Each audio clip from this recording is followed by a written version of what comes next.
Hello, everyone, and welcome to the Mentor Talk, the unique destination for insightful conversations with experienced professionals. I'm your host, Suzette, the CEO of Sales Pro for You, and more about me during this episode. And without further delay, let's start into today's enlightening conversation with Adrian Stewart. I hope I pronounced your name correctly. You did. It's exactly that. Thank you so much. And Adrian, before we start, I would like to make a short summary of your expertise. Then I would like to kick the ball into your corner to start a lively discussion, right? For sure. If I'm right, you have more than 30 years of experience in communication, commercial matters, financial services, sustainability, green technology, and startup consulting. And as a notable achievement during the late 90s, if I'm correct, you played an important role in establishing the first consumer-focused marketing agency in Russia, which got listed in the stock exchange as well, with a boosting market capitalization of 102 million. And furthermore, 12 years ago, you founded your own company named NEXUS, which has been dedicated to fundraising, legal services, and very special buzzword, transformative consulting.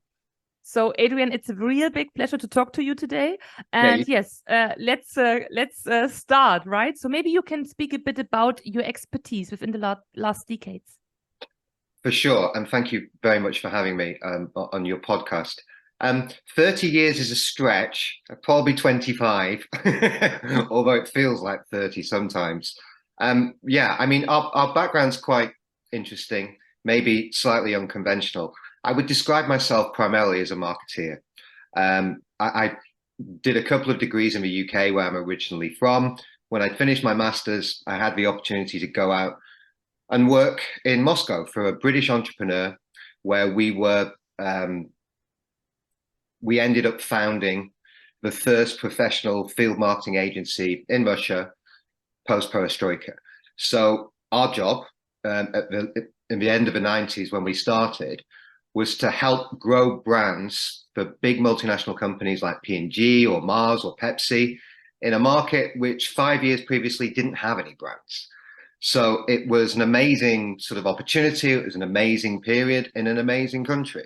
Obviously, things have changed in Russia, unfortunately, not for the better in recent past. But during that period, it was a time of growth. It was exciting.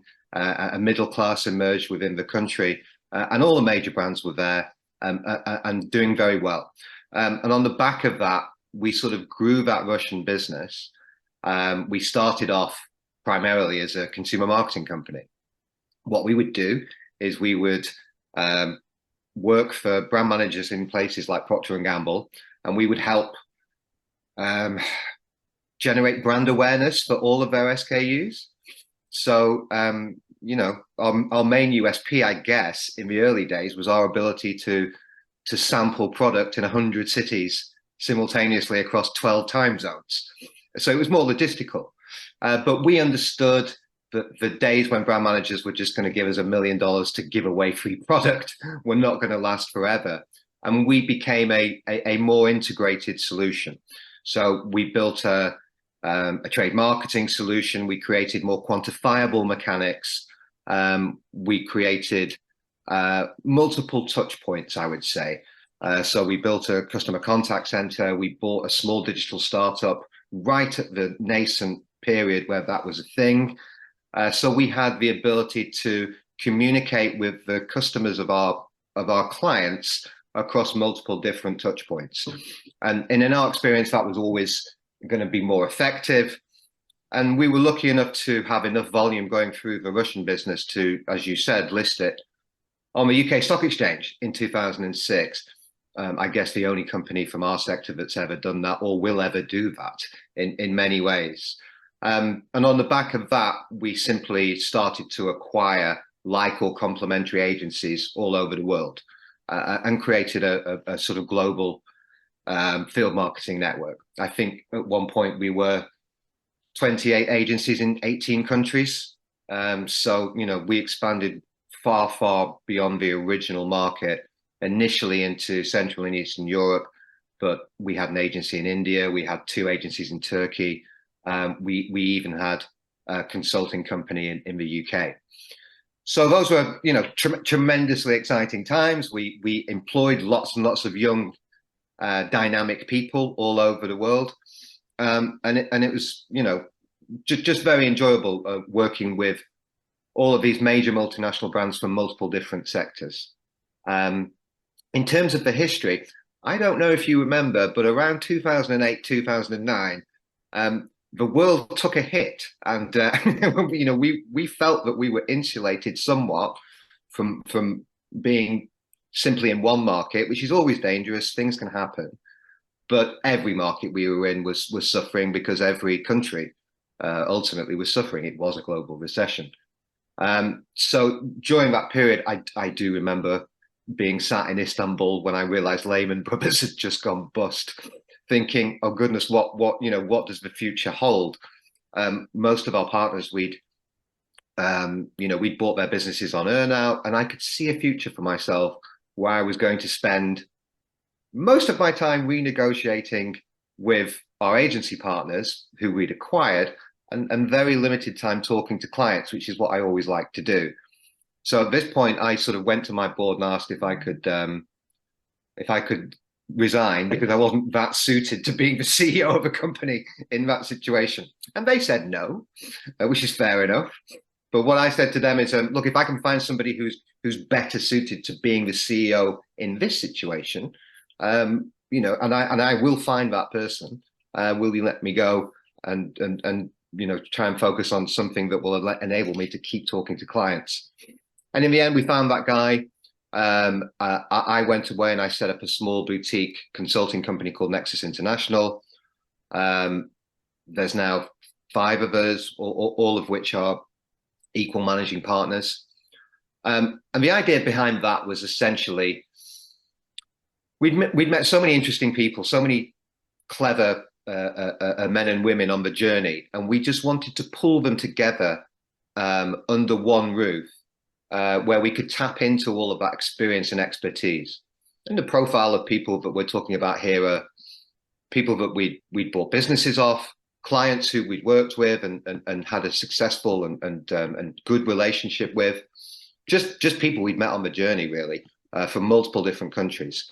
So the idea behind NEXUS was we could build a team of like-minded men and women who like spending time with each other, all of whom had a different specific skill set, where we could parachute that skill set in as appropriate on an individual project. All of our guys and all of our women also have pretty high-powered day jobs. So when we do bring them in, it's like a busman's holiday for them. But it enables us to work with clients, bring in the right level of expertise, but without that costing the earth for the clients themselves. And I think it does help if you create an atmosphere where people enjoy working together, which was the purpose, really. And we've been doing that for over a decade. So we went from, you know, possibly running, let's say, 1,000 projects a year with the agency group to half a dozen. But that enabled us to embed ourselves within the business and actually ensure that not only were we writing business plans or raising money or coming up with strategy documents for companies, we were then able to assist them in setting up the operational infrastructure to execute those plans and those strategic initiatives, which is something that we've always liked. We're more of a sort of hands-on. It's not just a sort of distant theoretical exercise as far as we're concerned. So thank you so much for sharing this part of your background, Adrian. My first question is about NEXUS, because you mentioned, and this is quite similar to what we do at Sales Pro for You. You said you build up a kind of a team. So for me, it's like a task force. So this means you have, like, you know, people with different skills, and they are helping projects and maybe also startups or scale-ups, you know, to grow. Task force is a pretty good way of putting it, I suppose. We initially thought of it as a kind of virtual network of expertise, where we have, you know, like I said, you know, maybe 60 or 70 men and women, all of whom are currently working in pretty high roles anyway, C-suite positions, but have a specific level of expertise which they can bring to a project as and when we need that. So if we're working with, let's say, I don't know, we recently did a huge transformation project for the biggest direct sales agency in Southeast Asia. That was fundamentally restructuring the business to make a direct sales organization look a little bit more like an agency. So focus also on the ability for them to provide marketing solutions for brands as well. Now, on the surface, that was pretty simple because a lot of the back office operational infrastructure of a direct sales organization is very similar to a traditional agency. But the way in which they conduct their business, the commercial operation, the business structure, all very different to an agency. So we went in, we did an initial wave of interviews over several months, recommended changing the structure of the company inside out to start with, created a two-tier board structure, created more value at the center. But once we'd got that theoretical part of the project in place, we needed a whole range of different experts to come in around individual component parts. So over the course of that project, we maybe used 10 of our people at various stages. Some people were experts in digital, some people were experts on the legal side, some people were experts on helping existing people within the organization train and upskill to be able to deliver, well, first of all, sell, and then deliver different types of project outside of their core business. So that's kind of typically what we would do. Our guys would come in for maybe a month or maybe 6 weeks, complete their part of the overall project, and then go off back to their day job, and everybody's happy. So typically that's how it would work. We described it as a virtual network because fundamentally there's just 5 managing partners within the organization, but we have this expert panel that we can tap into as and when we need that particular set of expertise for each individual project. Yeah, great. Thank you so much. Really interesting approach. So your virtual network reminds me about, Sales Pro for You again, because what we offer is, I would like to call it like mentor as a service, right? Or expert as a service. So because, you can also get temporary support by, a seasoned expert like you, Adrian. There's a lot of reasons for doing that. If you're a startup, and in our experience, we work quite a lot with startup companies. Many startups, particularly in sort of technical areas, the owners, the originators, the founders, they are pioneers. They are in many cases inventors, but they're not necessarily sales directors or marketing directors. That particular skill set does not necessarily come naturally to somebody who's created a piece of fintech or kind of built some software. By the same token, whenever we tried to build software, it's gone horribly wrong. So we do have a view that, round pegs in round holes, even though it's a cliche, is a pretty good way of approaching anything, and that includes business. So our feeling is when we work with many of the companies that we do, and many of them are startups, it's quite expensive for them to bring in a very senior team and put them all on the head count from day one. Any initial raise probably usually goes into refining and improving the product and ensuring that the solution delivers beyond expectation for their clients. That money shouldn't necessarily or isn't necessarily put into building a senior management team all on huge salaries from day one. So in that scenario, the ability to tap into expertise as and when you need it on a sort of outsourced basis in many ways is quite attractive to companies who are in that stage of their evolution. So, you're doing something very similar. There is a rationale for doing this. Similarly, if you were to go straight to a Big Four consulting company, those costs might be prohibitively expensive to get actually the same level of quality. So this approach enables us to provide very senior people who are experts in their field for the time that they are required and no longer, at an affordable price for the company. And again, in our experience, that's quite attractive to businesses who are in that particular space. I'm so glad that you mentioned that, the difference between, our approaches, like NEXUS and Sales Pro for You with respect to this talent scouting agencies, who take up to 25% of the net income of an expert they are going to match, right? So it's hilarious in my opinion. Well, I mean that's another part of the situation, isn't it? So you not only do you have the cost of the person on your head count, you have the cost of acquiring a person in the first place. Now it may well be that as companies grow, managing growth in our experience is as difficult as managing a problem in many ways. Managing growth is a skill in and of itself. Everyone thinks that's a fun thing to do, and it is. You do want to grow, but as you grow, particularly within our part of business, quite often your existing structure needs to evolve with that growth. So you're constantly looking at different ways in which you can manage your business, and you're constantly restructuring on a fairly regular basis.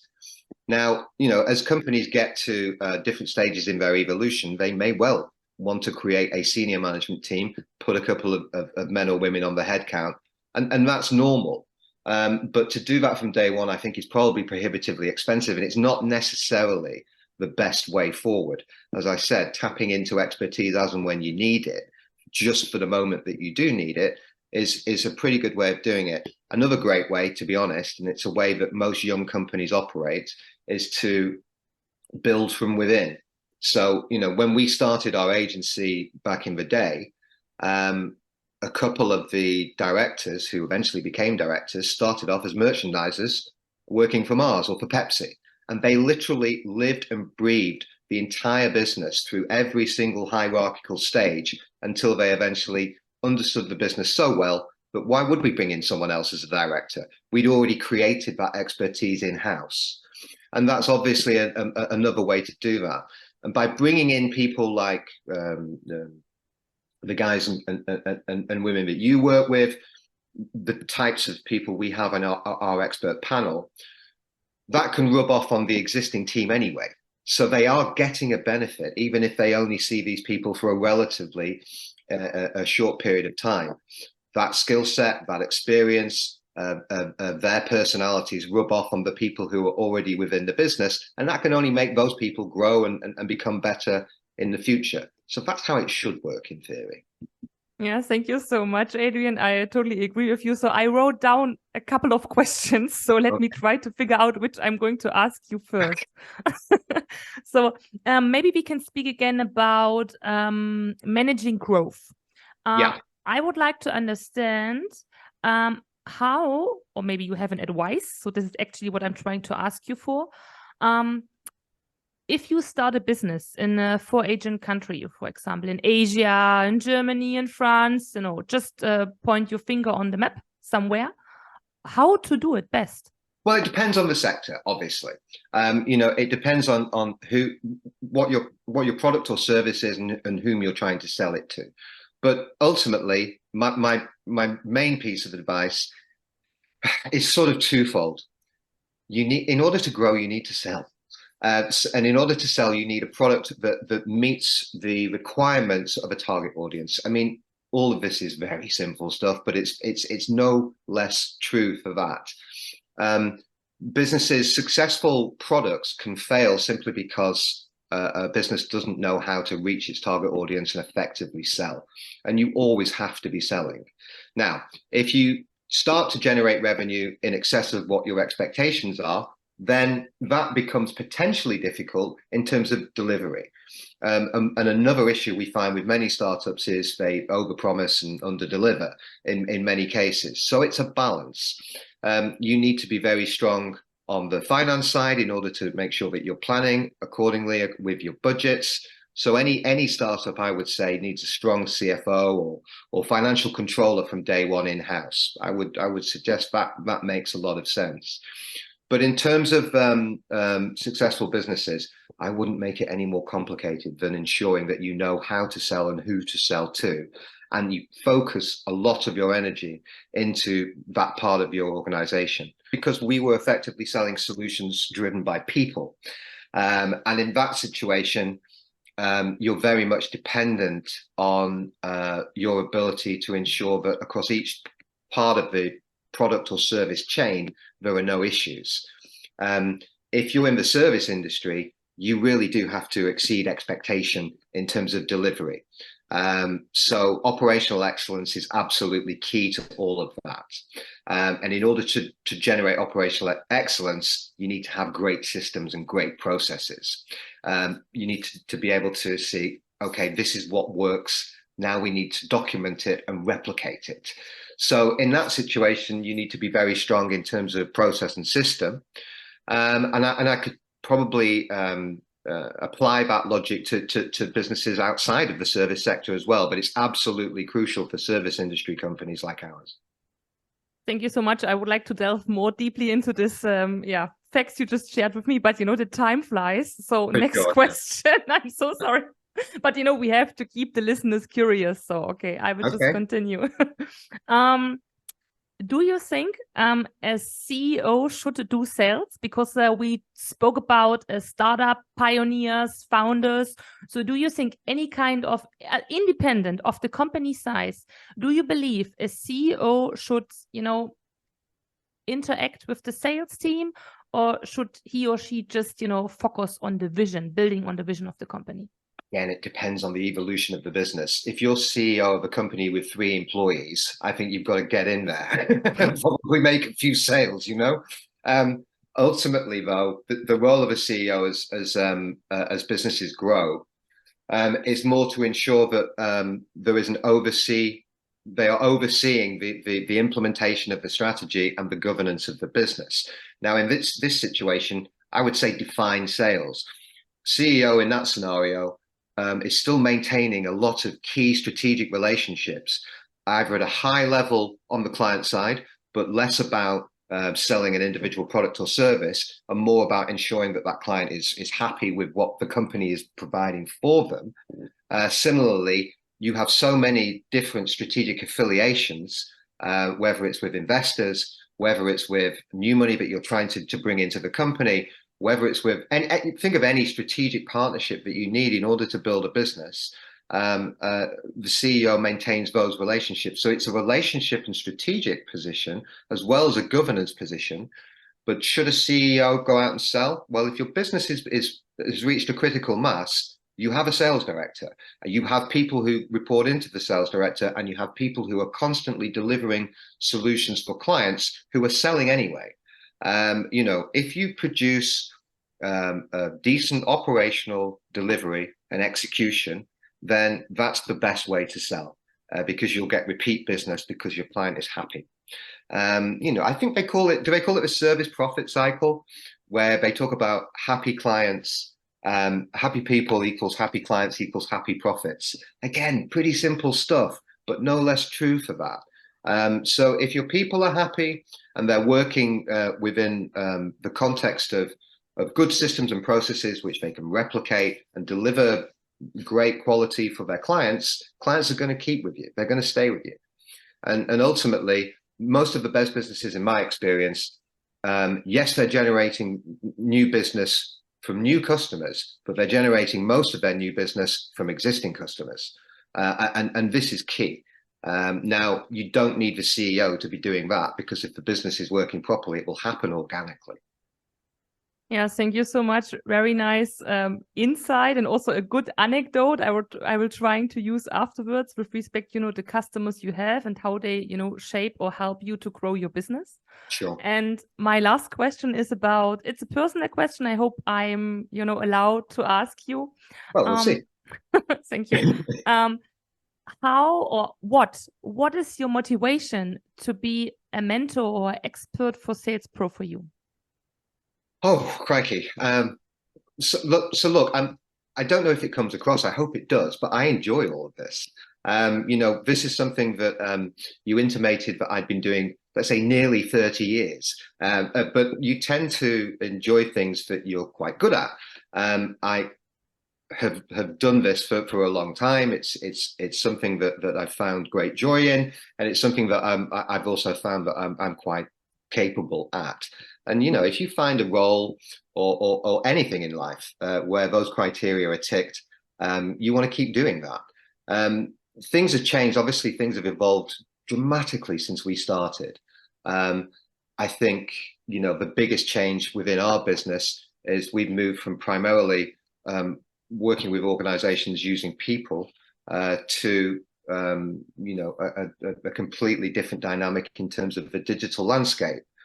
But I do think that whereas digital marketing has been at the forefront of new customer acquisition, it's probably overextended. You know, once you reach a critical mass of customers online, it becomes increasingly more expensive to recruit or acquire more of those customers just using digital in isolation. So we've always felt that a combination of online and offline activity to help grow the brands of our clients is the best way forward. And so we're constantly learning. Yeah, we've just come off the back of COVID. You know, we have a generation of kids coming through now who don't necessarily see themselves as conventional employees anymore. You know, my daughter just graduated from Oxford. She doesn't think she's an employee. You know, that entire generation is coming through, and they want more from their jobs. And it's a sort of work-life balance thing that's happening. And so, you know, the changes are rapid. You have to keep up with the times and everything that's happening.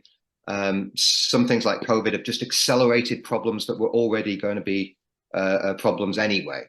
You know, if you look at what's happened post-COVID, I think all of those sort of seeds were already there. Issues with high street retail, issues with employment of the generation I've just talked about. All COVID did was accelerate something that was going to happen anyway, and focus everybody's minds to come up with solutions to cope with these dynamic changes. But the changes were always going to happen. They always do. Thank you so much, Adrian. Yeah, and this is wrapping up our today's enlightening episode of the Mentor Talk. Thank you so much, Adrian. And yeah, I would like to close with some, hopefully also insightful words. Remember, success is a journey, and the guidance and the wisdom of an experienced professional makes all the difference. And if you have any kind of feedback, or if you would like to get support by today's expert Adrian Stewart, or become part of this mentoring community, please email me to mentor@salesproforyou.com. So have a wonderful day, night, or evening, whatever. So, and thank you so much, Adrian. Thank you. It's a pleasure.